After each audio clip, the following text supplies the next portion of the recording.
Hello, I am your new favorite, JJ Caballero, and this is MonoStereoVideo, a podcast about movie music. I'm a songwriter, producer, and a DJ, and I love movies, and this is a perfect excuse to talk about music and movies, especially with my co-host, Casey Goins.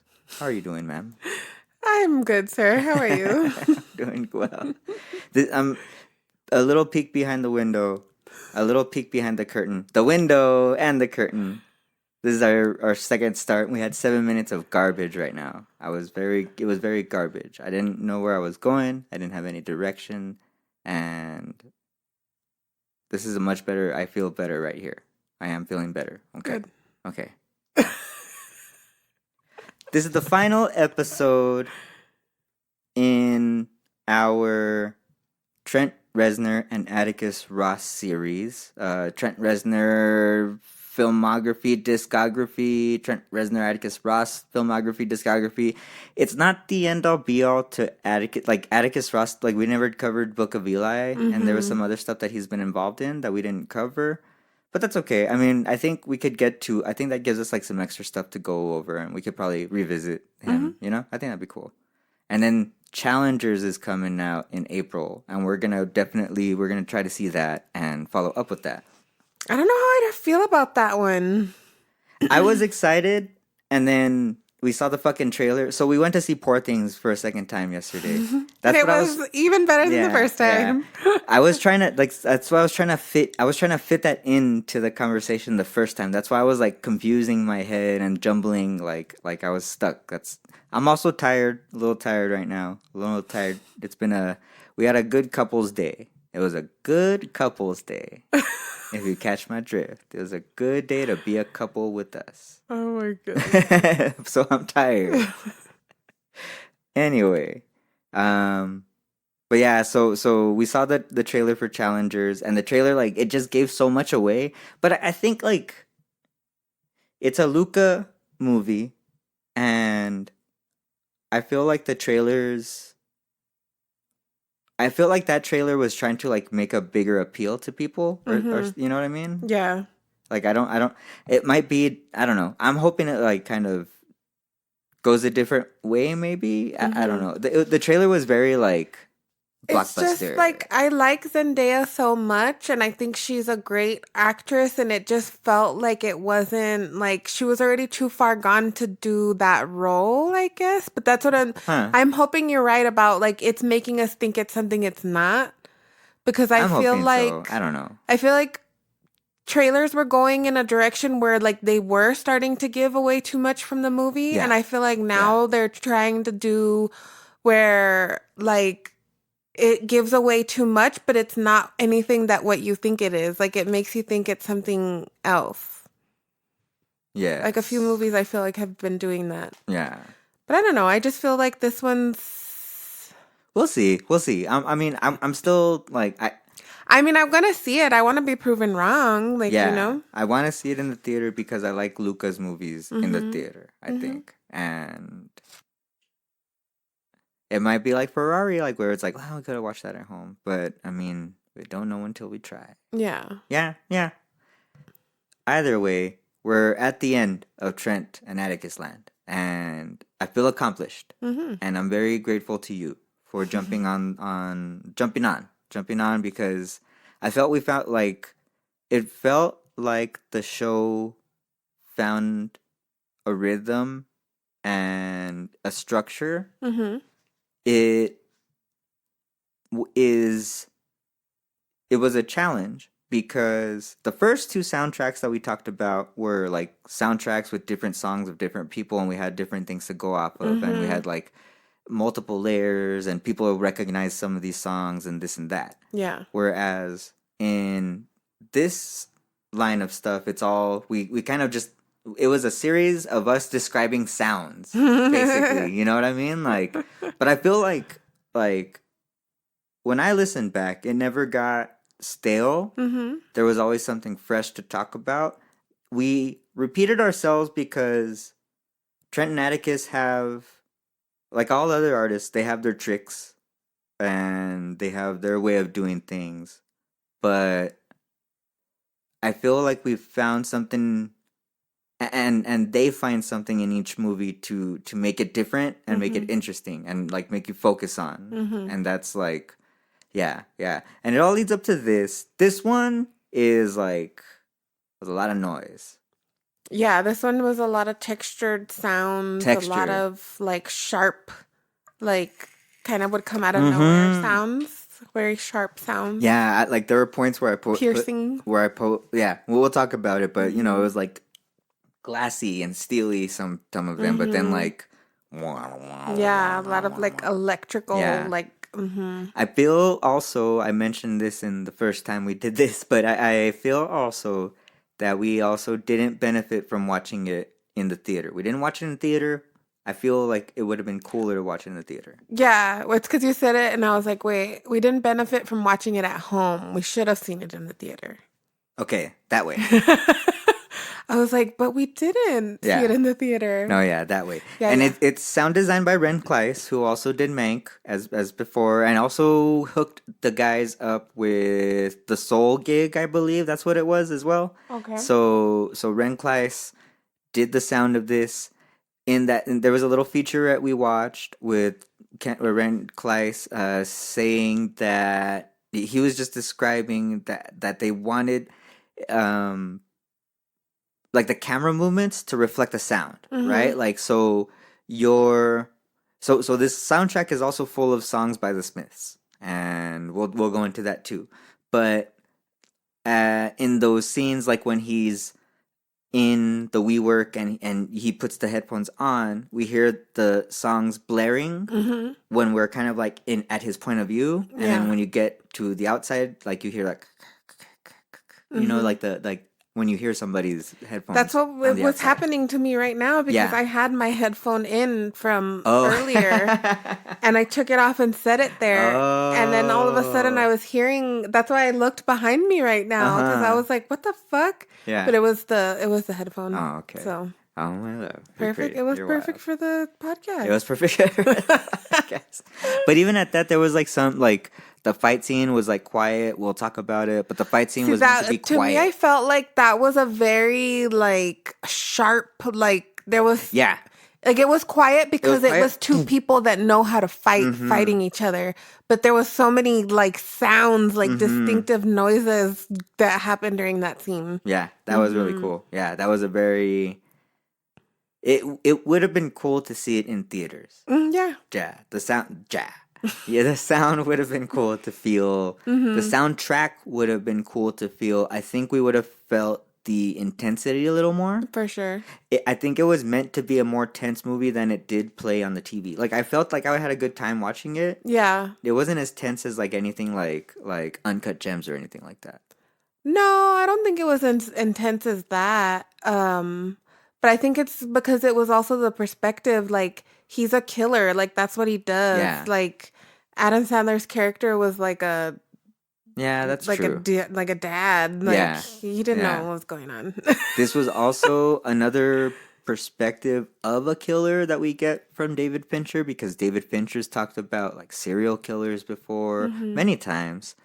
Different character. This is a different type of character. This isn't an we usually get like kind of more extravagance, I think, in his movies. Yeah, I feel like this one was very like regimented. Like he was going through and saying, like, it was basically like how to be a killer for dummies. Like it was very like, you need to do this and don't do these things and do these things. But then like you see him break his own rules and stuff. So he's not a very good guy. He's not a very good man in his own thing. Like that's what I wanted to emphasize. Like he's incompetent. He's a killer, but he still has humanity. I guess. I guess like, so. Yeah. I don't know. Because he had that girlfriend. He had, you know what I mean. But yeah, 2023 is The Killer, directed by David Fincher.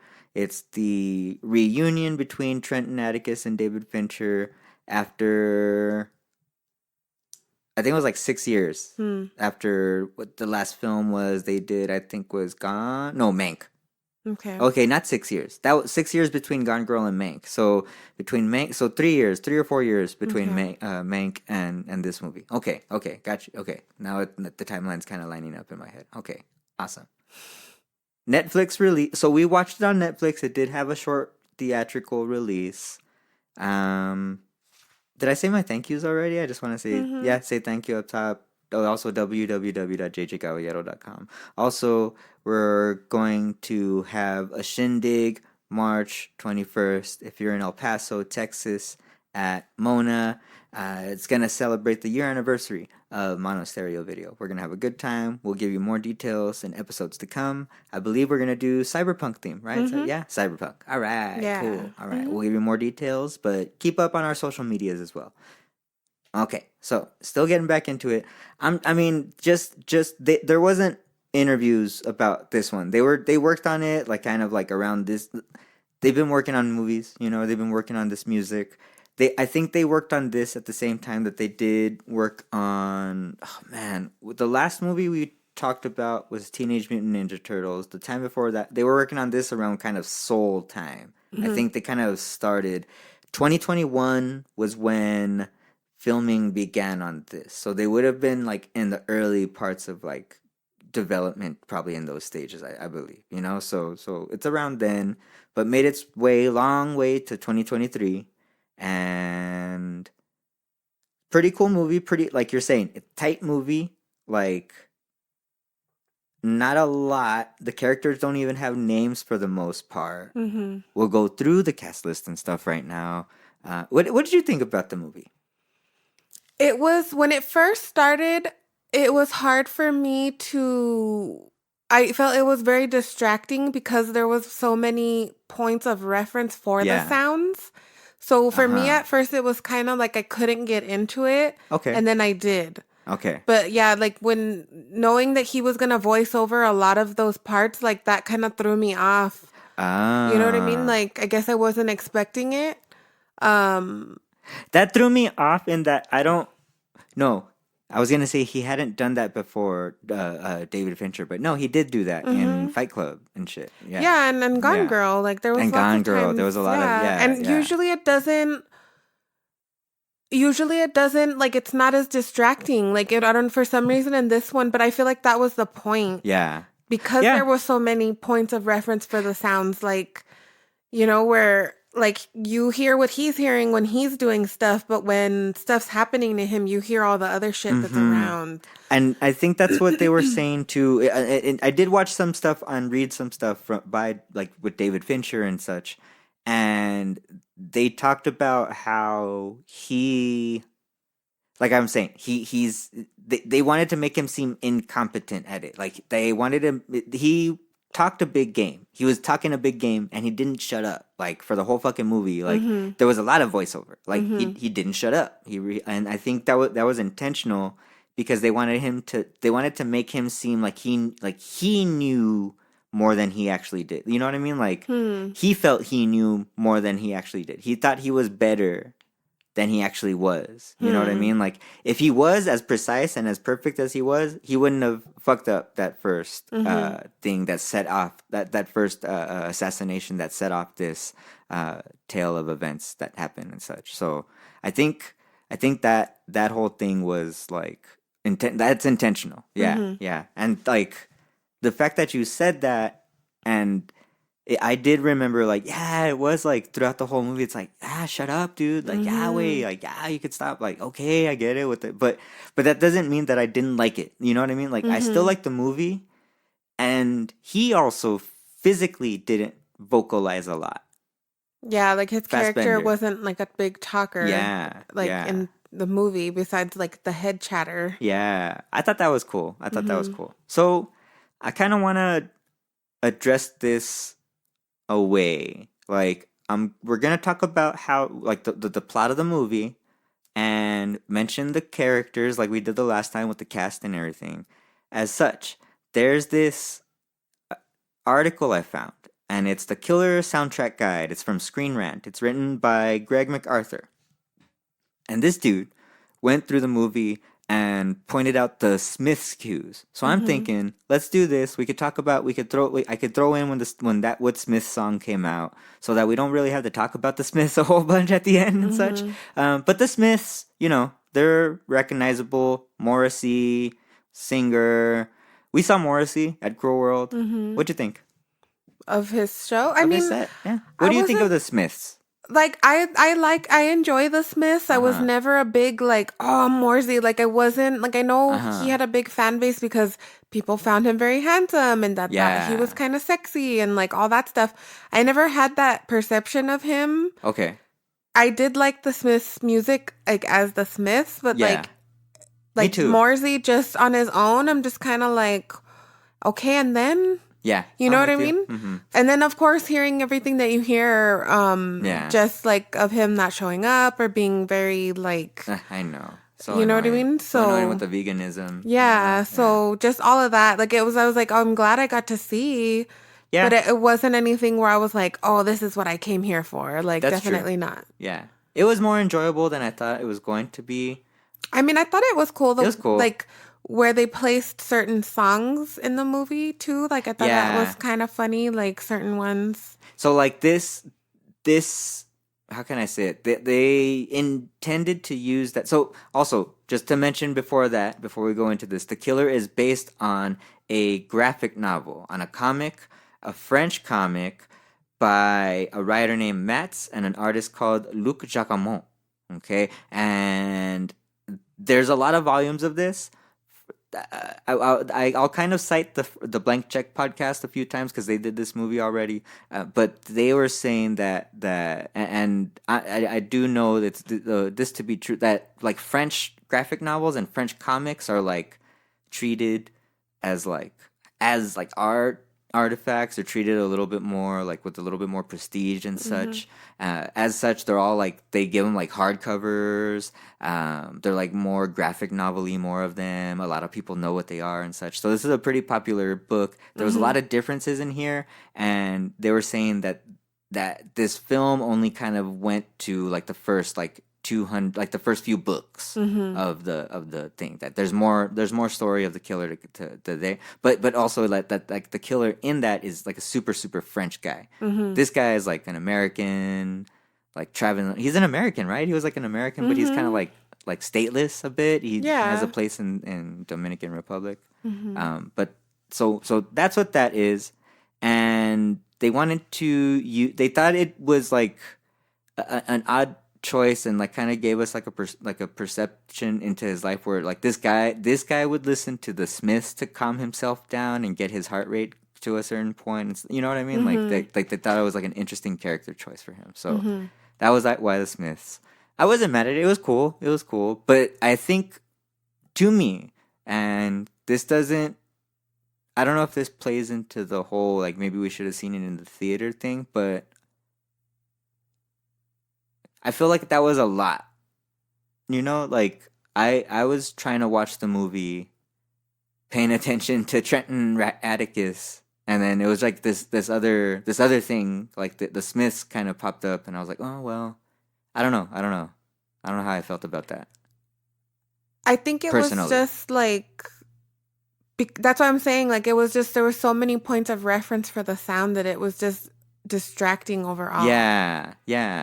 And I think like just, I don't know if it's because we're familiar with Smith songs, if it made it harder, or if that's true. Also, just to say that, like a regional thing, like this is also like we're in El Paso, Texas, and we're both of Mexican descent, and it's like it is a thing. Like Mexicans love Morrissey, Mexicans love the Smiths. It's a cultural thing. It's weird, especially that like if you're in like the subculture and you into the stuff that we are, you know, like all the gothiness and things like that, like you're inundated with this shit. So it wasn't a surprising, like it's not how can I say it, there are some soundtracks where you'll hear songs and it's like, oh yeah, that was a song, and you rediscover it and it's like, oh shit.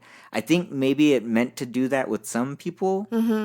But with us, because we're so inundated with it, and we're around Morrissey and the Smiths stuff so much, maybe that's what it was. Yeah, maybe that. Yeah.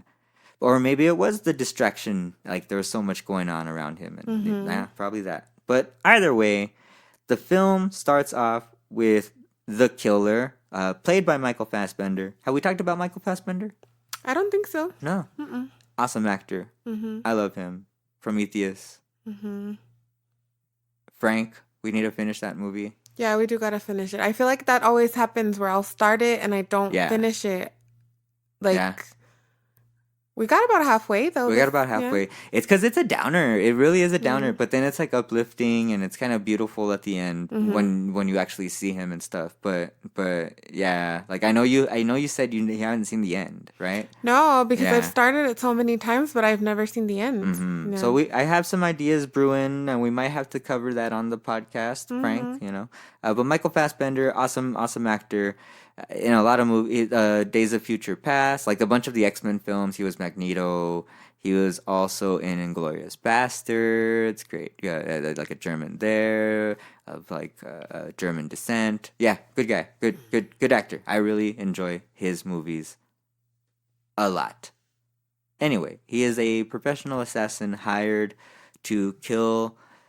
I don't even know, like, through context, like who he is. He's some like just foreign like diplomat, Yeah, like a Parisian. like some sort of foreign diplomat, and he is stationing himself up in an abandoned WeWork building because it's like the vantage point that he has to see the target, and he's like kind of just narrating for a while, like for like the first like what, like 15-20 minutes maybe. Like he's just kind of narrating and waiting kind of patiently for and or maybe it just seems like that. I don't know. It seems. But I think that's what, like how you were saying, because there's so much build that happens before like his fuck up takes place. Yeah. That it was just kind of like, damn, all that waiting for that. Like, Yeah. you know what I mean? So And it's he just builds to it up. show how much patience he has, and then he still messed up or whatever. Super patient, super build it up. It's like Casey was saying, voiceover of him going throughout his day, going throughout his routine. He's done this before many times. Contract killer, assassin, and like Casey said, he fucks up. He actually kills the mistress of the diplomat, or The like dominatrix. the dominatrix mistress of the diplomat, played by let's see, Monique Ganderton. Monique Ganderton is the dominatrix. She was the one that actually got killed. So that was wild. It was a pretty quick, like, how can I say? Did you expect? I didn't expect that. I didn't expect that to happen. I kind of was figuring, because Yeah? I was like, she's kind of in the shot. I go, he's gonna like have to kill her. I was expecting him to still shoot the man, but like she was just happened to be there, and the bullet goes through both of them, Yeah. or whatever. I didn't think it was gonna be like because it's like you're a sniper. Like that's what I guess that's what bothered me too. Is like you're a sniper from that far away. You've done it a million times. Those bullets are gonna go and keep going. They're not really gonna stop. So her flesh stopped it. Like that kind of threw me off too. Where it's like it would have still went through her, and he would have gotten shot. Like whether he hit her or not, I don't know. Yeah. Maybe not. I don't know. I know nothing about guns or Me neither. bullets or whatever. But I'm assuming shooting something at that force from that far away, like Yeah. I don't know. I was like, how can I say it? When he kept like, there were several points where he could have just taken the shot. Where it's like, you could have hit the fucking guy there. Why didn't you take the shot there? Like that's what that was like bothering me during the movie. I was like, I kept going like, do it now. Like, yeah, why are you waiting? Why are you waiting? Like, why are you waiting? And he's waiting until his blood pressure got down to a certain point. But even when it got there, he still fucked up. You know what I mean? So in that point of like from that point, from the beginning to that point, it's the Smiths. We listen to Well I Wonder. We hear I Know It's Over, and we hear How Soon Is Now. How Soon Is Now is my favorite Smith song. It's the I am the sun.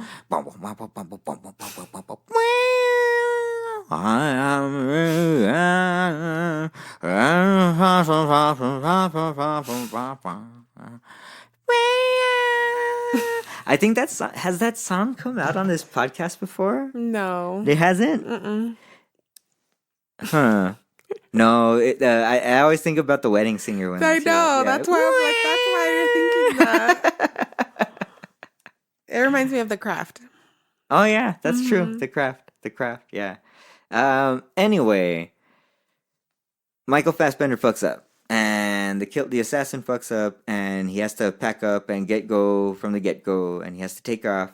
And there's a few things that we see, like when he's getting ready, and like to do all this stuff, and as he's like leaving, so he's able to order key fobs from Amazon and different various things from Amazon and pick them up at various like drop points. Mm-hmm. So it's like that's crazy that those things exist and like Mm-hmm. electric key fobs to where you can like anytime I see somebody committing crimes in a movie or just doing like how they show the ease of Yeah. being able to like get Yeah. certain things, I'm just kind of like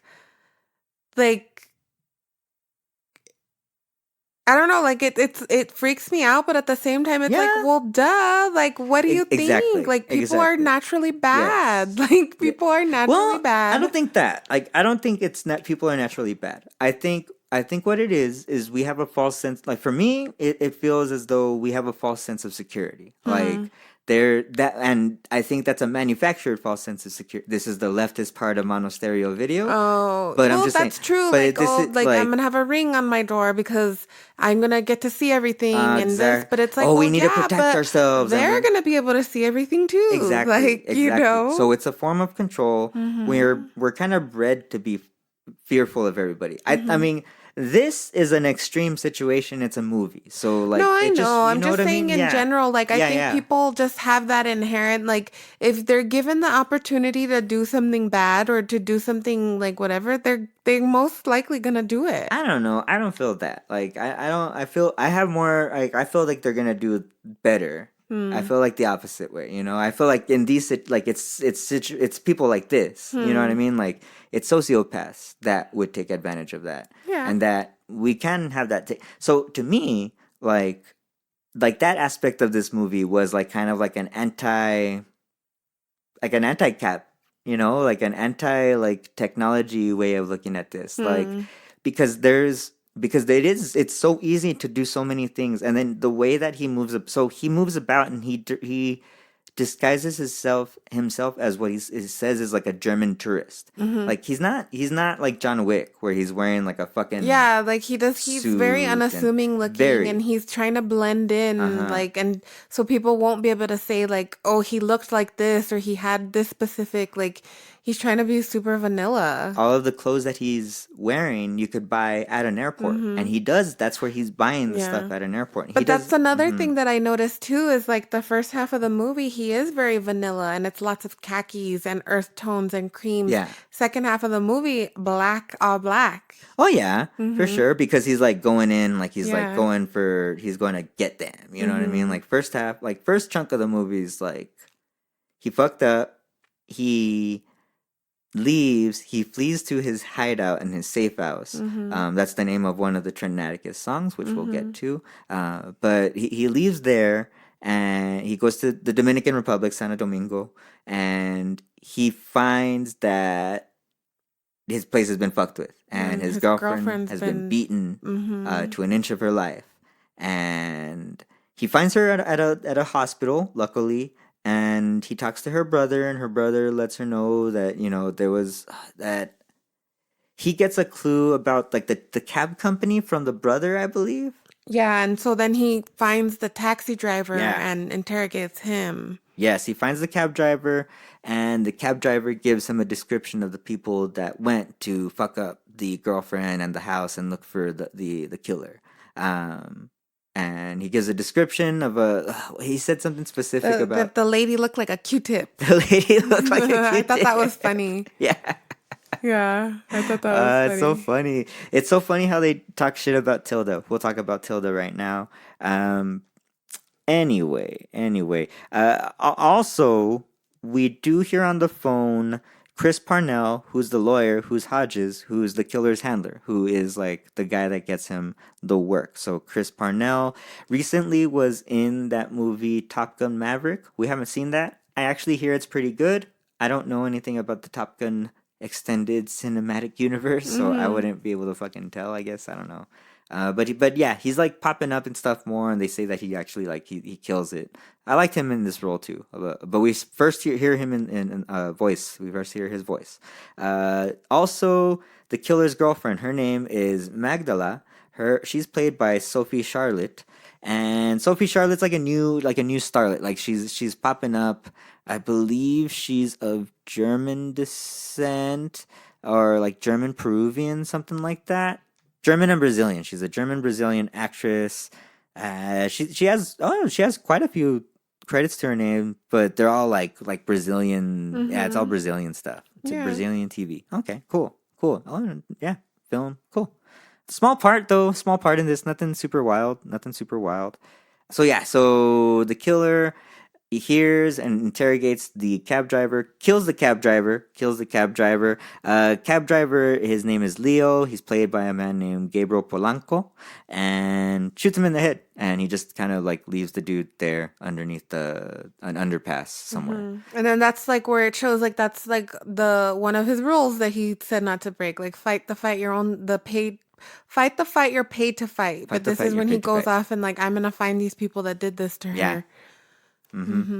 It's also he has like don't have any attachments, but he has his live-in girlfriend, like the girlfriend that lives at his hideout, and it's like and he has he has a fancy enough hideout. He also they brought this up on that podcast, and I wanted to bring that up here too, in that he has enough,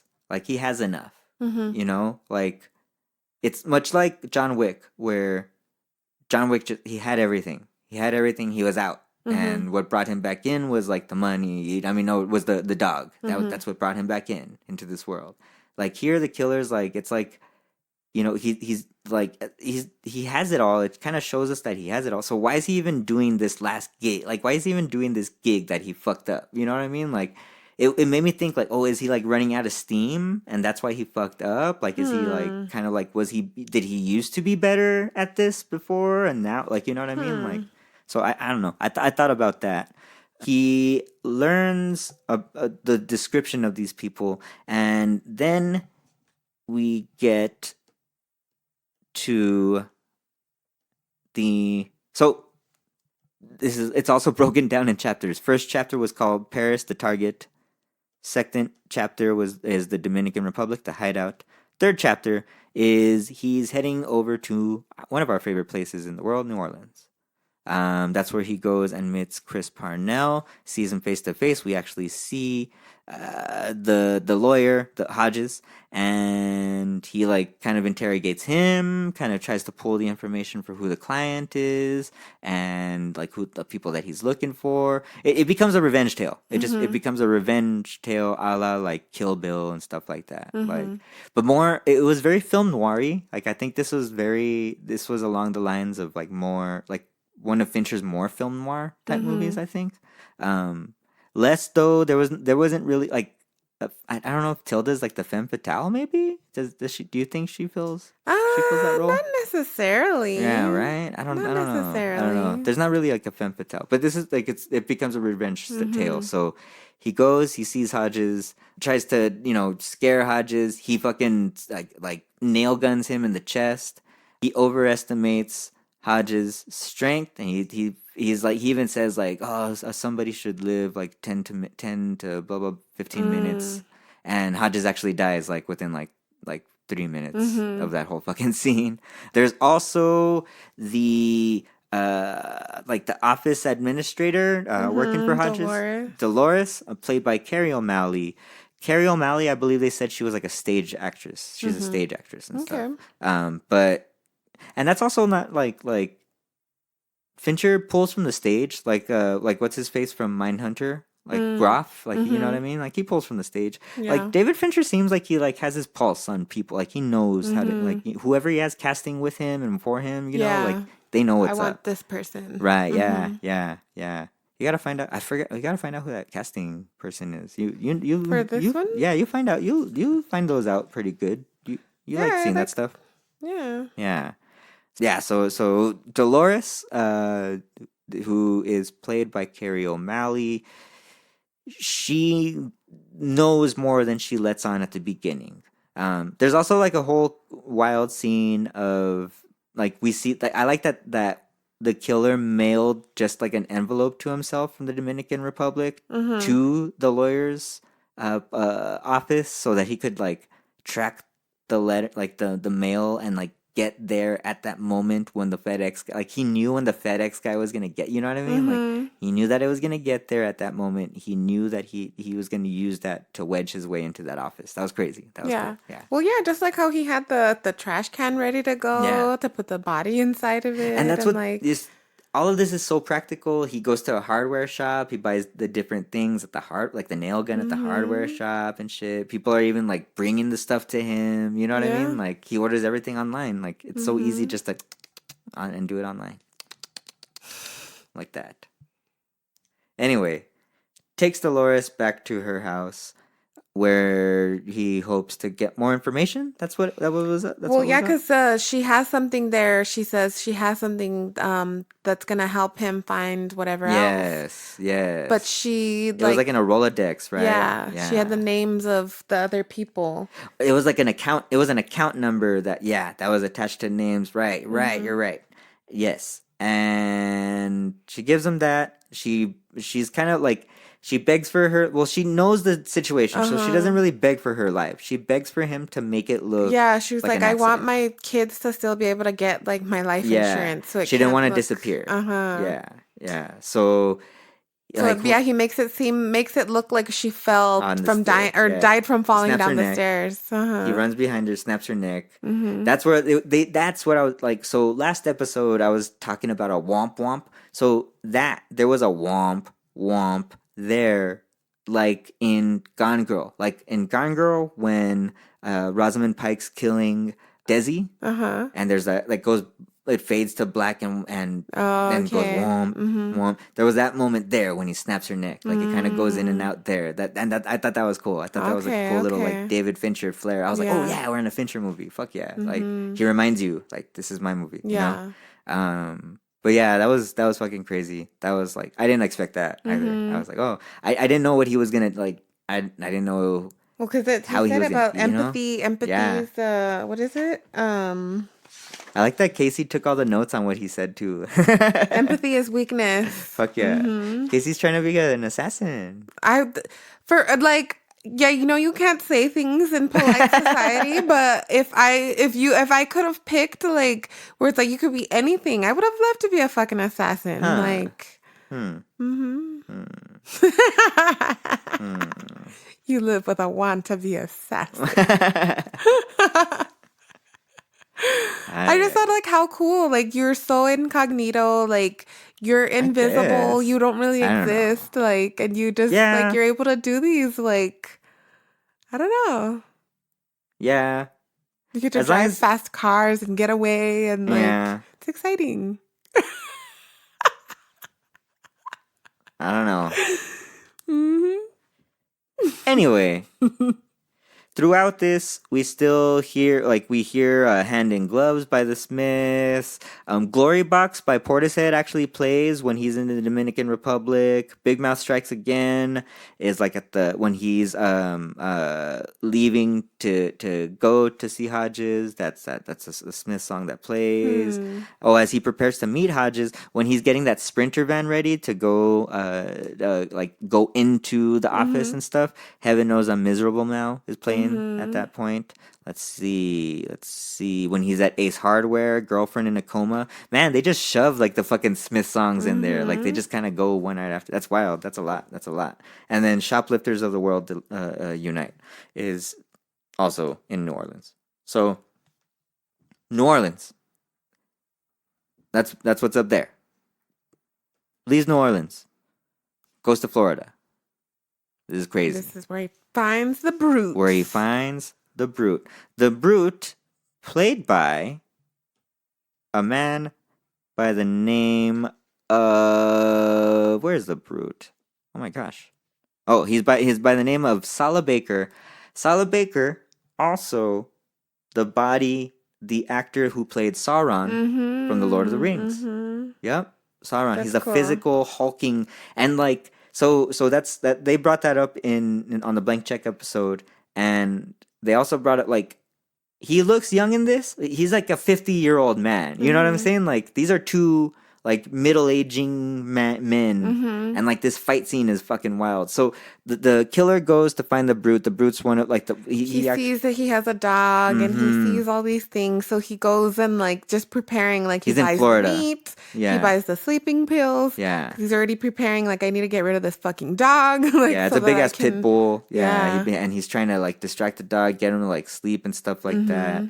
He makes his way into the house and is like kind of looking around, trying to find like clues of things of who the woman could be and who the other man, or it was the woman and the brute, right? Yeah. Yeah. Okay. The Q-tip lady and the brute. Q-tip lady and the brute. So you know the brute finds him, and that was kind of alarming too. Yeah.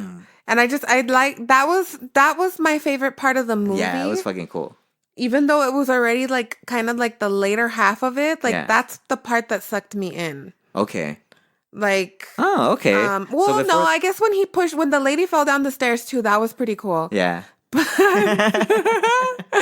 this part is where it really sucked me in, because that's what I noticed was how quiet the fight. It was. Like, it wasn't silent. It was quiet, because it's like these people know how to kill somebody else, and that's what they're fighting to do, is to kill this other person. And it was so they don't have to be so elaborate. They're not making body sounds and out of breath, and like they're fighting. Like they're fighting to kill. And they also brought up how, well, they brought up in that featurette how you're right, they're like exactly, they're trained assassins.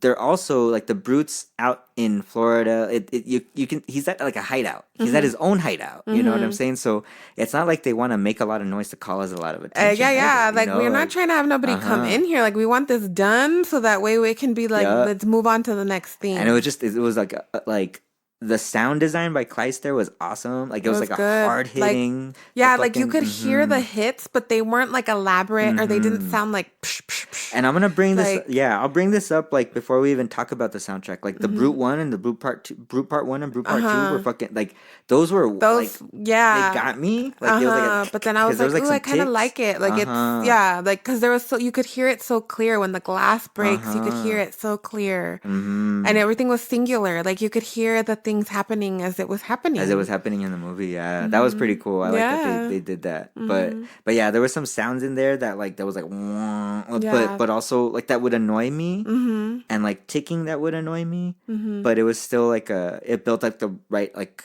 tension and stuff. Yeah. Though there are certain like that scene I would have loved to see in the theater. Yeah. But I feel like I would have had like because of the like whatever the ticking and stuff in the background, you know what I mean? Yeah. So that was cool. Solid Baker. Anyway, they get into a huge fight, and it's like a centerpiece of the movie. It's fucking cool. The camera movement's awesome. It like tracks them and follows them in cool places. Like you could actually feel it. Like it's like it's a textured fight. The choreography of that fight scene was pretty good. It was awesome. Was they really cool. said that they did it they choreographed it like a few weeks of choreography. Like they did it for a while. Because I hate in movies where you can kind of tell the pause, or like when they're waiting for the punch, or it's just like this is so rehearsed. Yeah, it was so natural. It was like this was very flowy. Like it was fast. Yeah, it was so fast. Yeah, it didn't feel like there was cutaways. And you know, Fincher doesn't really do a lot of fight scenes. I mean, like even in Fight Club, it's not like a huge fight scene. It's just like dudes punching each other essentially. You know what I mean? Like, he doesn't go into detail with the fights, but they're still pretty gory. Yeah, they're gory. They're gory. Yeah. But this one was like a fucking like action fight. Yeah, you saw a lot of moves where it was just like, I wouldn't get up after that. Yeah, Fincher doesn't really do that. That's wild. Yeah, this was a very action-packed movie. Yeah, like. In his catalog for his filmography, so that was cool. And then like now that makes me think more of like I give more props to the girlfriend of how, because in that when she was in the hospital and she was like, I didn't say anything, and how she was able to get away. That's from true. them. Like that's as true. Intense as this fight scene was, like how she managed to like hurt one of them and get away. That's true. Like that's pretty fucking cool. Like she's badass. Yeah. Fuck yeah. Fuck yeah. Sophie Charlotte Magdala. Yeah, let's see the spin-off movie of Sophie Charlotte Magdala. Anyway, so next we move on. So he kills Chapter him. 5. Kills him. Boom. Move on. Chapter 5. Making our way to New York with for the the expert. The Q-tip lady. The Q-tip our lady. favorite. Tilda Swinton. She's the I best. liked this scene too because she already commands a room so well. It didn't need to be anything else but her eating her dinner. Yeah. Like, you know what I mean? And then she was everybody, you can do this. Yeah. Julia, come here. Bring that here. She was just, I liked it. It was very, that scene was also very quiet. Yes. It was a lot of conversation. It was just her monologue. It was just her monologuing. speaking. Yeah. But I liked it. Yeah, like, I loved she can it. do that. Yeah, she did it real. Like, she didn't have to do anything, but you know what I mean? Like, yeah, she's an awesome actor. She can be in a movie. She can play anybody. Yes, and she can be this anybody. tiny part, or like in Constantine, like.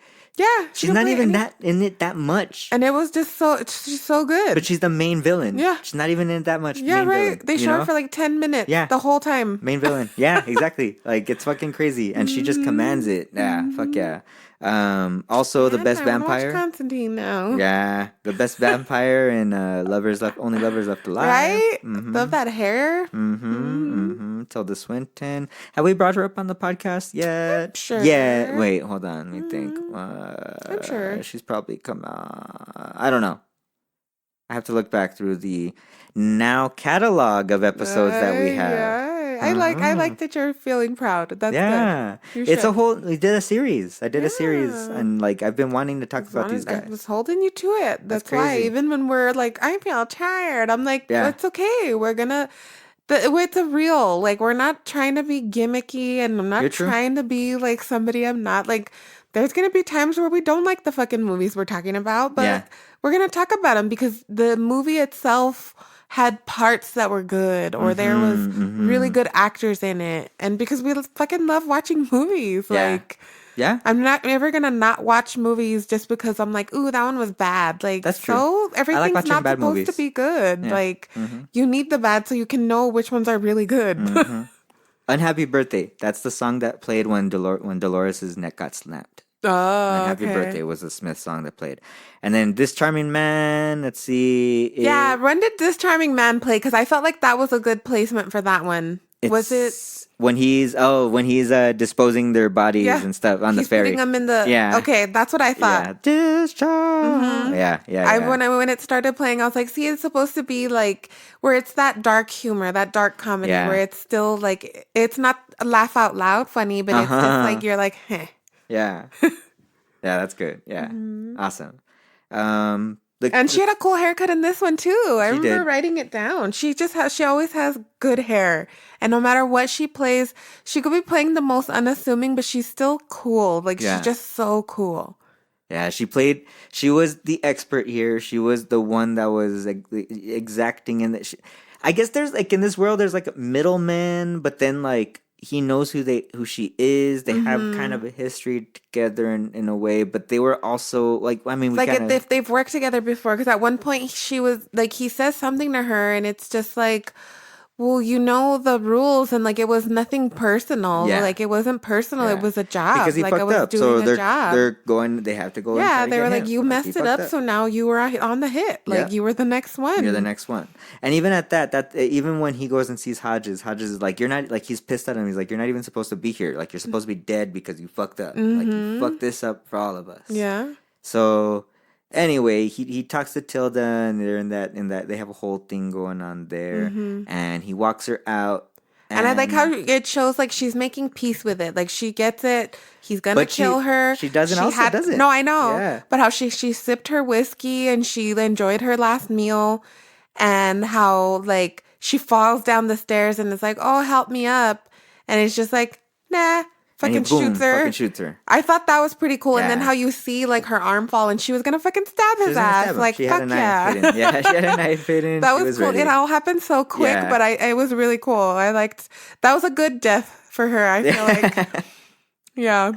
So he finally finds his way after New York, finally finds his way to chapter 6, Chicago, the client. I love Chicago.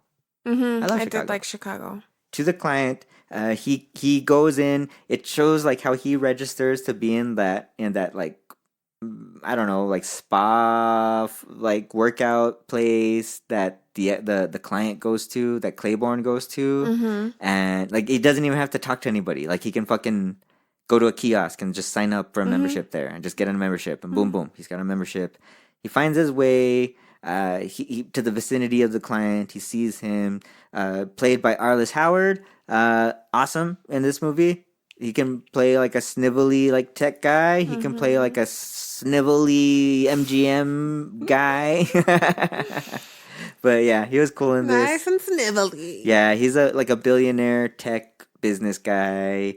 He looks like a douchebag. He's got like the shitty like beanie on with the sub pop t-shirt. Like he wants to be cool. You know what I mean? Like he's all that. He's on the phone most of the time. He kind of treats people like shit. He's a billionaire. You know what I'm saying? And he's the one that wanted that diplomat killed. And fucking the killer finds his way. Like he gets, key fobs. He finds his way to this guy's fucking apartment, and and inside the apartment. And there's that final stand that they have off with each other.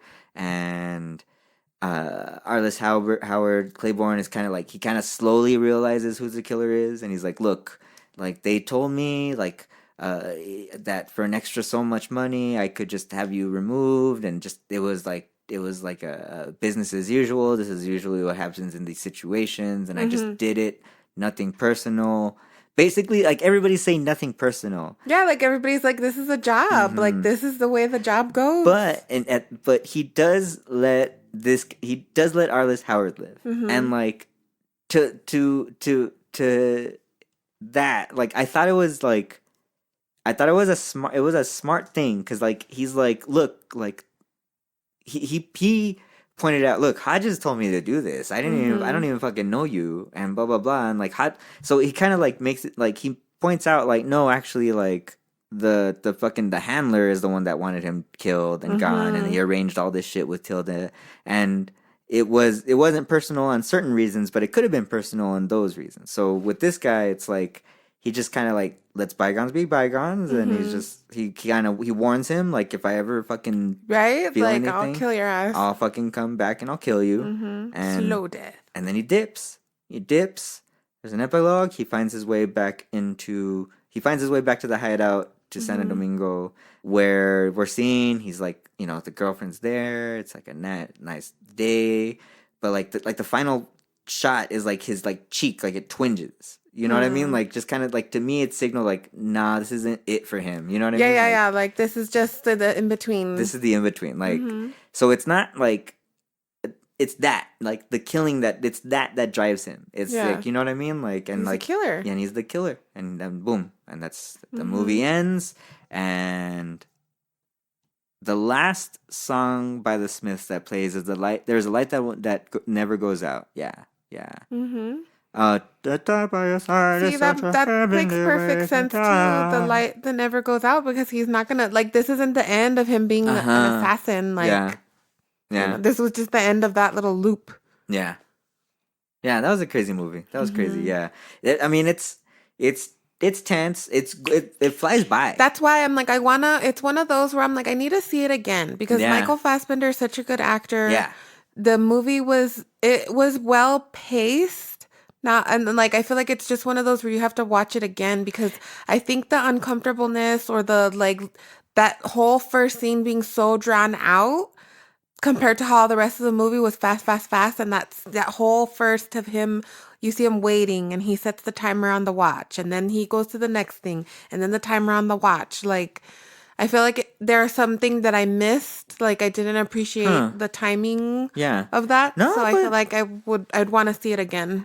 To me, in David Fincher's filmography, like, it's the most fast-paced movie I feel, because like, it doesn't give you time to settle down. Like, it's constantly moving. Even like, because even if you don't pay attention to when the chapters come through, like, you don't realize, like, exactly. It's like chapter 1. But chapter even when 2. it's like when there's monologues that pop up. Like it's for a while, but then it's like boom onto like okay, you're dead onto the next fucking thing. You know what I mean? So yeah, it's a crazy paced movie. Like it's a different movie.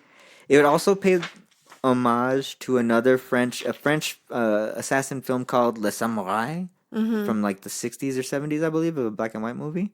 I haven't seen it. I think that one's on HBO. Actually, it's on HBO. So we could probably check that out at some point. Yeah, that'd be cool. Yeah. But yeah, The Killer, David Fincher, awesome. Let's get into this soundtrack. So there wasn't a lot of detail like from where Trent and Atticus were here. They like I don't know if I mentioned it at the beginning, but like they were kind of doing this at the same time, like timeline wise, like Soul still around, but then finished it like closer. I think since the released after Teenage Mutant Ninja Turtles, it might have been finished by then and such. But it's very tense. It's full of tense noise. Yeah, this one didn't feel like how a lot of the other ones where they're like songs and melodies and necessarily like that. Like it felt like was grooves. Yeah, there was just like feelings of like this is like. I mean, it starts off with the called The Killer. I mean, I think this one was like the opening credits were crazy because it's not. It was like it was a weird thing. It kind of went by fast too, the opening credit, and like it was like an opening credit scene. It's 47 seconds here. It's just all noise and tension, like bubbling. But the way it looked on the movie, it kind of made it was kind of like an opening to like a series to me. Like it was like that, like how a series would open. You know what I mean? It was weird. It was weird. Yeah, it was cool though. I liked it. It was different. Next song is called Fuck. Period. That's what I liked about it. Yeah, that it was fuck. Yeah. Period. I think that's the one. It's when he fucks up. He's all and he's fucked. getting away, and he has to do the little motorized vehicle. Like it starts whirring, then it's like driving, and there's kind of like choral sounds there. Like kind there of was voices. A few of them where it kind of like you could hear like like to me, it sounds like Trent's voice. Yeah, like but it just does. In this, it kind of like I think it had like for me, it had like a sinister tone to it. Like a lot of them did, where they were just like and it didn't feel the same as like Girl with the Dragon Tattoo sinister. No, like these ones just felt like just under your skin, like. To me, it like felt you're holding your breath. This is a bad guy. This is like the Hound of Hell voice. I don't know. I thought he's a killer. Yeah, and it was choral, and then thundering like drums underneath that. It was meditative, but also kind of like building tension towards the end. And then it like crescendoed to like this like zapping. A lot of electricity. A lot of the sounds sounded like that. A lot of electricity, like buzzing and crackling and high pitched.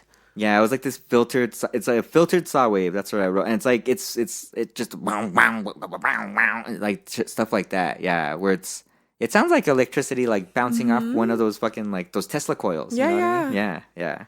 Cool. The Hideout, pianos with those like bright bellies, the tinkling piano like chords. Open. It sounds kind of worried. It was wide. Yeah, it was like ambient. It was tension and stuff. Yeah, that's what I wrote there. Let's see. Stick to the plan. What do you think of this one? This one had like a heavy thumping, and I couldn't tell if it was like a synth sound. Yeah. And then like sounded like static and stuff too. Yeah, driving. Let's see. It was tense. It builds a lot of like. It's like synth string tension. Like, you know what I mean? Like they have a lot of those sounds that are like, is it strings or is it a synthesizer? Like, oh, and then I did a. Hold on. You know what I mean? Like there was like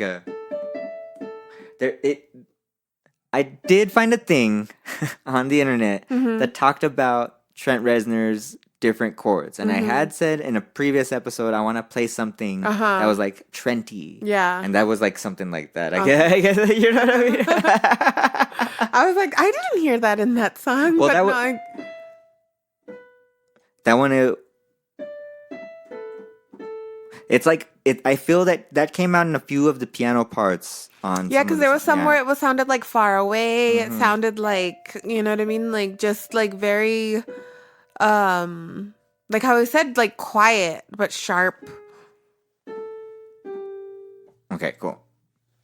Quiet but sharp.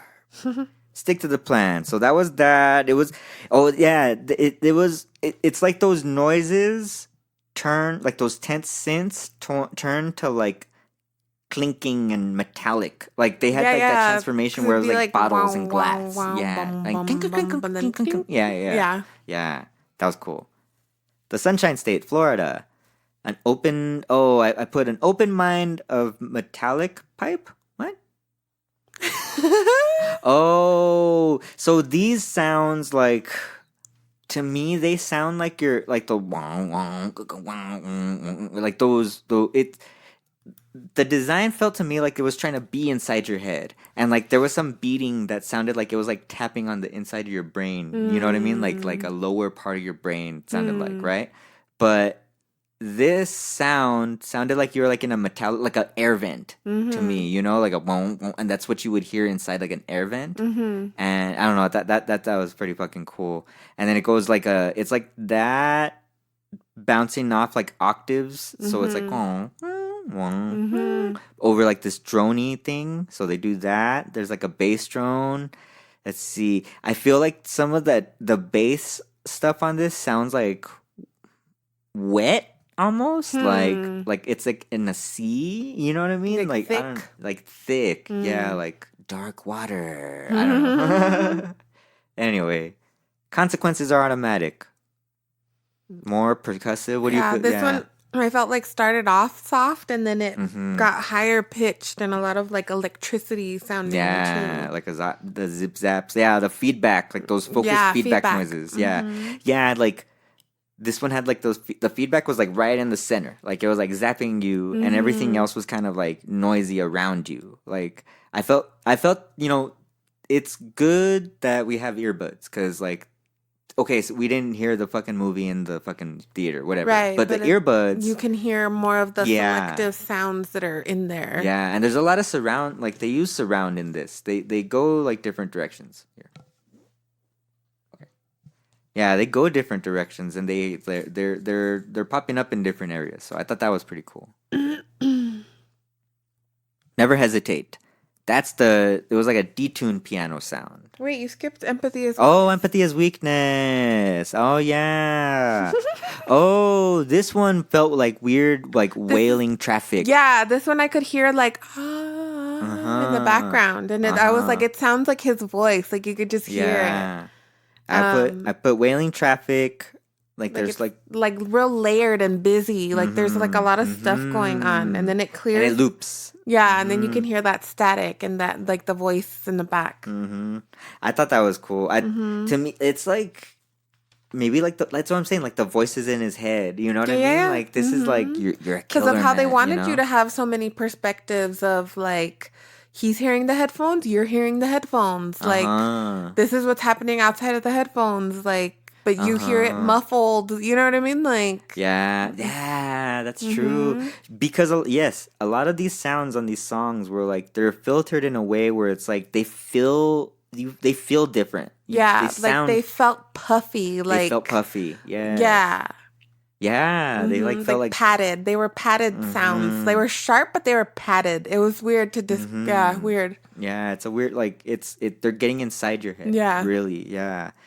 Wow, that was cool. Yeah, and then it was like it was like bass waves like and then like there's high whirs of that like. Excuse me. High whirs of noise after that. Yeah. Okay. Never hesitate now. Okay. So that one had like a real detuned piano. Yeah. Real hollow piano. And then the warbling just kept building and building in the background. And then the warbling takes over the piano. Like the piano kind of like fades out. You still hear it, but it's like far away. Yeah. That was cool. Yeah. That was super cool. Then the Brute 1 and Brute 2, a lot of different noises that I didn't like. But it felt like Brute 1 was like you hear the walking on the gravel, like you can feel the crunching. But then Yeah. that went back and forth. That fucked me up. Oh, and then on the Brute too, when it's like you hear that was perfect timing. That's like the shaver, the razor. Like I know what that sounds like because I hear it every day at work. Like the trimmer, the electric trimmer, and to hear it fall on the floor, like that was like very distinct for me. Wow, that's cool. And then hearing the fighting in between that, and like the glass breaking, and they're still like So that one was my favorite because it was the most like discomforting. Oh, okay, that's cool. Yeah, that's cool. I like that. So far, my favorite has been Empathy is Weakness and Never Hesitate because I like the detuned piano on Never Hesitate. I thought that was fucking cool. And I liked how in this one, like, you hear the piano, but it wasn't like, I feel like in the other soundtracks, like, they use the piano to make you feel the sadness, to make you feel the despair. And in this one, it didn't make me feel that way. No. It wasn't like a sad piano. It just was like... To me, it was like his theme. Like, to me, it was like his, like... He's the piano. He's the piano. What's the word? It's the motif. Like he's the piano motif in this. So whenever the piano, when it's detuned there, it's like he's like he's running out of steam because it's like Never Hesitate, and you know like, what I mean? Yeah, like, and he's out of whack a little bit, so he has to, like, you know what I mean? So like, I think it's like his touch of humanity or whatever that's in there. Yeah. You know what I mean? Like, I think that's I feel like that's why he fucked up. And that's why he let that, like, he gave the other lady, like, a better death. And he let the other guy go because he's human. Like, he's like, you screwed me over. Like, this wasn't part of the plan. And, you know what I mean? Like, yeah. So maybe that's crazy. Yeah. Intruder.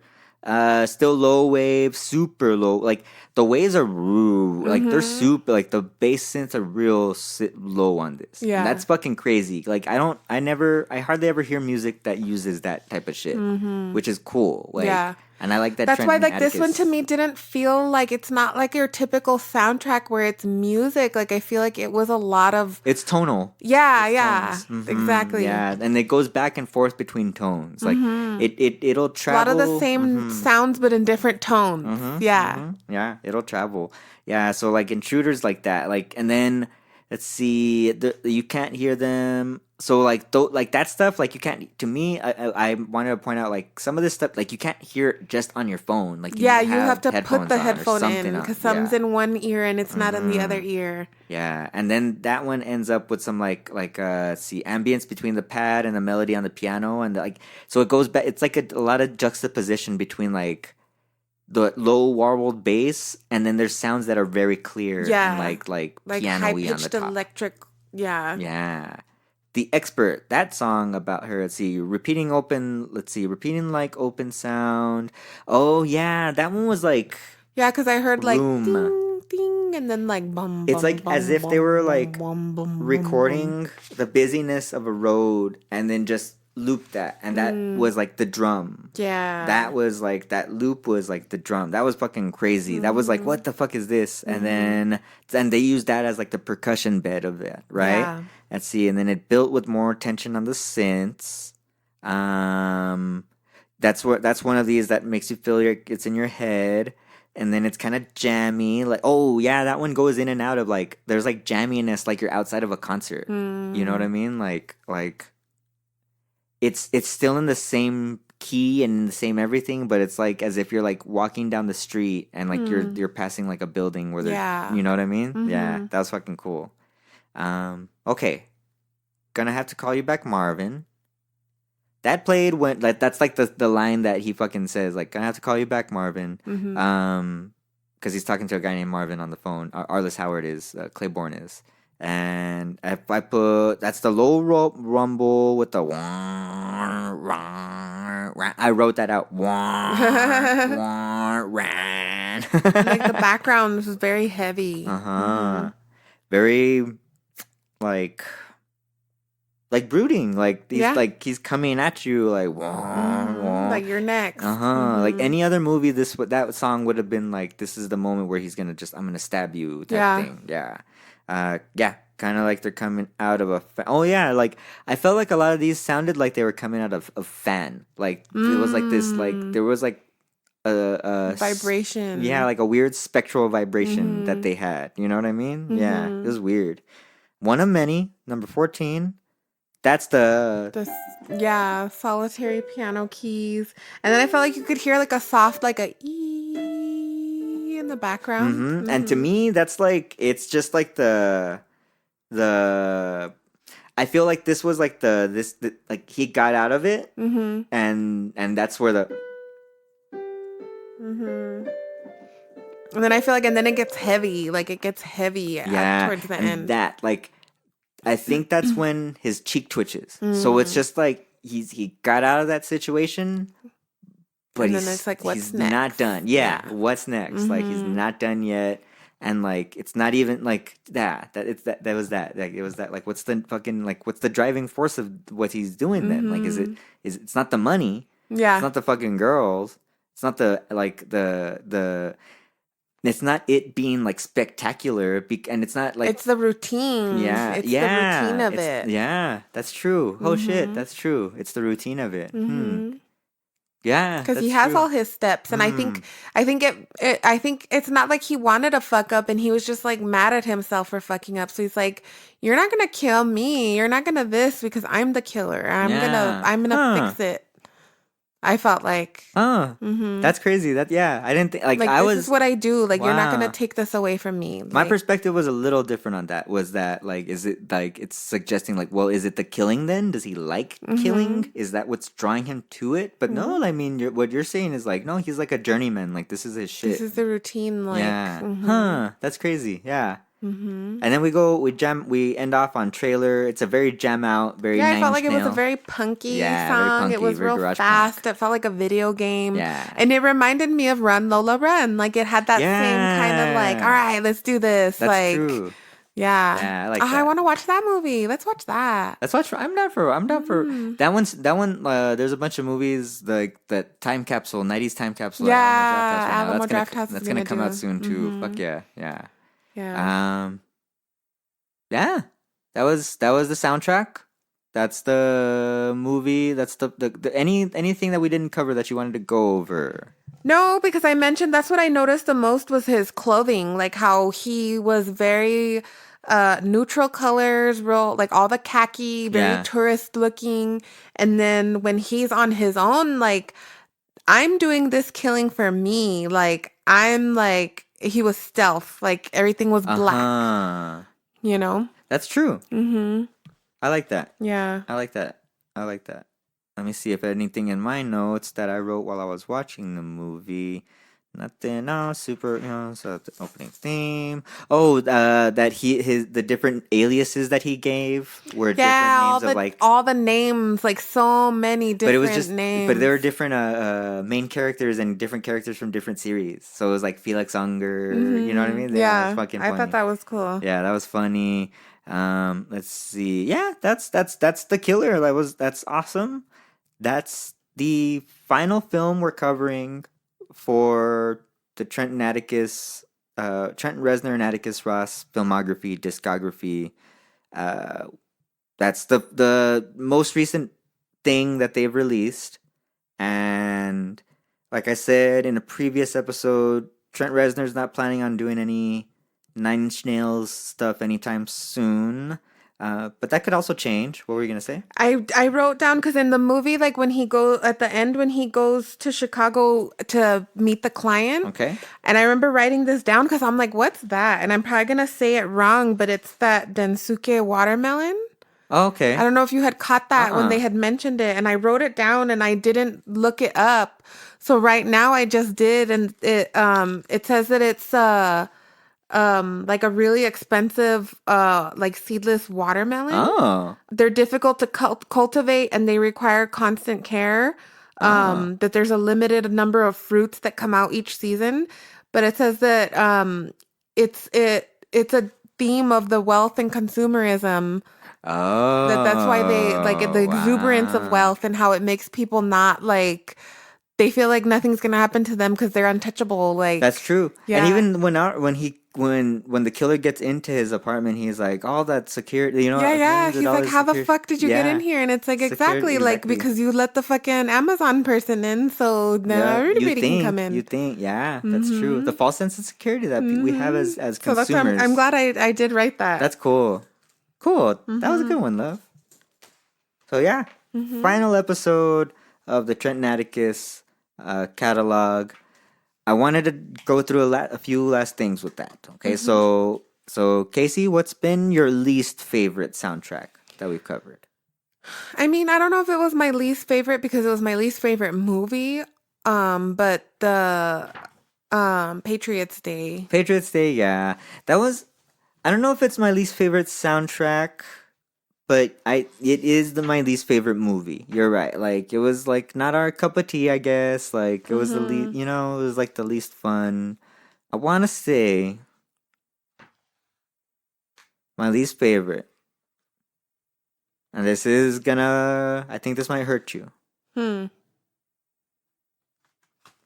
And only because I like Patriots Day as a noise record. I think like there's some tunes on there that like I would like to use for like something, or like it's just there's some weird noise. But I don't know. But this song, this one's like a better noise record. I think The Killer's like a better one. So I don't know. I might be there with you, but also I think the mid '90s tunes, like it wasn't a lot. They didn't stick with me. It was fine, but it was fine. I think that. Yeah, I guess that would be like kind of in there with, that would be like my next one on the list. I think those two. I think those two are like my bottom ones. But what's your, maybe your favorite, or whether your top, maybe?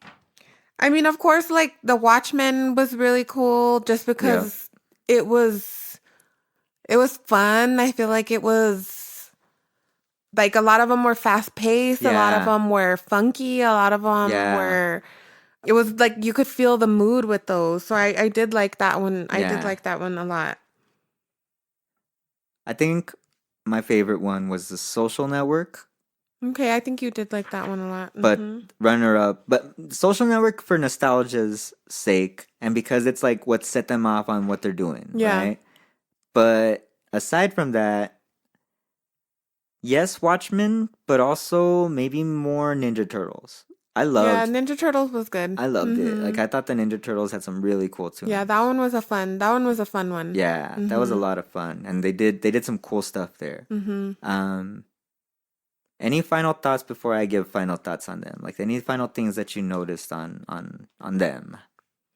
I mean, I just feel like like if you want to really display a mood for your movie, and it's not like you're just trying to play like landscapey music, or like you want it to be for the movie specifically. Like there's other people that make it, and you're like, oh, it's them, like that's their sound. Like how sorry, I'm like losing his name all of a sudden. Danny Elfman. Like Danny Elfman has his signature, like, and you can hear it and you know it's Danny Elfman music. Yeah. Like I feel like you can hear that this is Trent and Atticus, but it's also like pertains to each movie. Yeah. It's not just because he makes those sounds.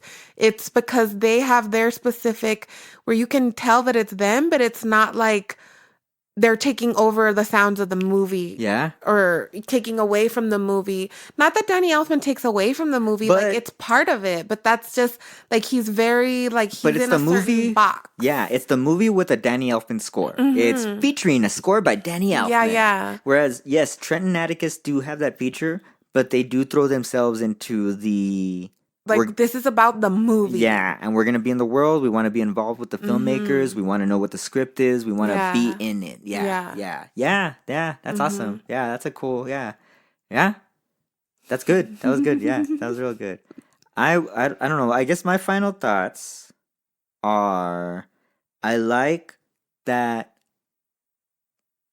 that Trent Reznor has done this pivot and went this direction because he's been able to experiment in many different things. Yeah. And it's two virtuosos that we've been able to sit through like I was nervous at the beginning because it was like it's like fuck, we're just talking about like wordless noise and like, you know, the soundtracks that we were talking about before this, like I mean prior like before Lost Highway and Natural Born Killers, like it was songs of bands that you could talk about. You could talk about backgrounds of bands. You could talk about like where the bands went, if they like got lost or whatever the fuck. And like this, it's like we're talking about singular artists, and like it ran the risk of like getting like there were some episodes I'm sure like we had to lean on something other things, but the music was always good and interesting to listen to, and like every soundtrack can pull you in, I think,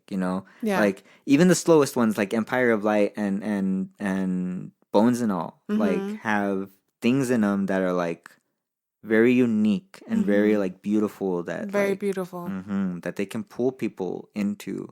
And I think that's I would love to have like this is like Trent Reznor has like the perfect career. You know what I mean? In my eyes. Like I think like it's him and David Bowie have like career and well, yeah, more like they have careers that I like cuz they were able to do multiple things. Yeah. And like Trent, like him going here, like they're still able to, like I said, like experiment. It's a cool pivot. Like he's still a musician. He still wants to have his diversity, like his uniqueness, and he can play. And like he gets to try to play other instruments. Like I'm gonna try. Like I'm a musician, but I'm gonna play this now because it's not like Prince.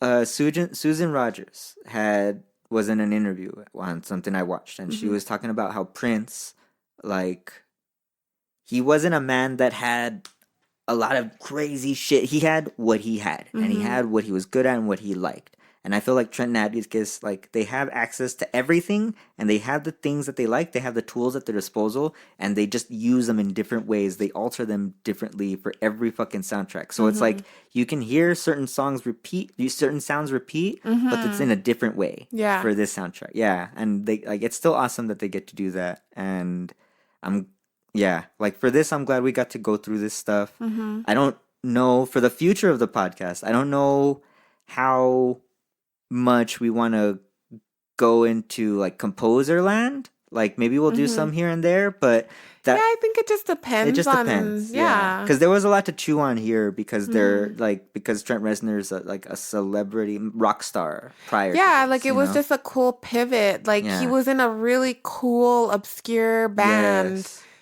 and like built their fan base that way, and then he was able to be like, well, I want to do this now, like I'm getting older, and like and he works with I want to people. do this, and like he's still cool, like he's not it's not boring, it's not like, well, now I'm old and I can't do you know what I mean? He's like, I'm doing this now because this is what I feel comfortable doing, and I want to try it. It's cool. And I'm fucking great at it. I like that. That was good. So it was an awesome time doing this. Thank you very much. Thank you very much for doing this with me. It was fun. Thank you very much for listening to all this, guys. So, thank you, listeners. Thank you. So that's gonna be on YouTube. This episode will be on there. If you missed any of these, you can go back and now you can listen to the catalog of the Trent Reznor and Atticus Ross stuff. Next series, I'm fucking very excited to finally be able to announce that we're gonna cover the Twilight movies. Oh, the Twilight soundtracks, all of them for the month of February. Ooh. So next week, I believe we're going dark. Next week is a blank episode. If we are not dark, it'll be like a surprise, just like in the middle episode. We might just be able to do that, but. But February we're starting with fucking Twilight, and it's gonna be Love Month. After Twilight, well, I won't spoil that from there. Like, so watch the Twilight movies, listen to all the soundtracks. Those soundtracks are the soundtracks wild. Make like the movies. Wild. I feel like would be unwatchable without the not unwatchable. No, they're wild. I know they're so good. They're so bad. The soundtracks just became such a. The soundtracks are so good. And they became such a thing. Dang, how did these people agree to be on this? Yeah, like it's such a teeny bopper movie. Or it starts off as so teeny boppery. But the music was Yeah. so by like really well-known, like Yeah. great people. Like a lot of my favorite artists are on all of their soundtracks. It's crazy. We're gonna get to talk about. Well, we're gonna introduce talking about Radiohead finally, and we gotta get like. I'm gonna say this on mic, but I don't know how to do the Radiohead soundtracks. I don't know how to do the Tom York stuff, and I don't know how to do the Johnny Greenwood stuff. Like those would be longer ones. So like I kind of wanted to do them after Twilight, but I don't think that's gonna happen. I think we have to figure out. But we're gonna talk about Twilight and all the Twilight soundtracks. So many cool artists on these soundtracks. Like this is gonna be my maybe fourth or fifth run through of watching the movies again. Like I'm excited to do that again. Like maybe we should do that after this. I don't know. Fine. Well, Let's get it started. Maybe I don't know. We'll see. See. Like there's other movies that we mentioned we want to watch, but Twilight. Get your fangs out. Get ready for our analysis on this because it's not going to be the typical. No, we have different reasons for loving these movies. We love these movies because they're bad. Yeah, and they're so bad they're good. So bad they're good, and there's such a. There's so many like social weird, themes, so many relationship bad themes layers. Yeah, there's a lot of badness in there, so it's gonna be fun to talk about and fun to pick apart. And the soundtracks are rad. Like, they're just they're cool soundtracks. They're just really good soundtracks. So, thank you very much. Once again, all of you listening. Thank you to the international listeners once again. I don't know how you found us, but I'm very glad you did. Right? Yeah, it's awesome. I'm super glad to see you guys tuning in every week. It's really, really, really cool. You could find Casey at Casey is Harry. Yes. You could find MonoStereoVideo at MonoStereoVideo. You could find me at _JJCABALLERO. You can find me on Letterboxd too. I'll post my link on there on Letterboxd. I'm completing some lists on there. I'll post a link to this article that had all the soundtrack cues from the Smiths pointed out here. It was pretty cool to read through that stuff too. So I'll point that out here too. And www.jjcaballero.com. Don't forget March 21st. Mark your calendars if you're in El Paso to go and hang out with us at our shindig. There's gonna be more details coming soon, but March 21st. Cyberpunk. Wear your best cyberpunk outfit. Yeah, Halloween's coming early this year. It's gonna be fun. It's gonna be fun. Thank you very much. And thank you very much, my love. Thank you. And thank you. We'll listen to you later. Perfect for this episode.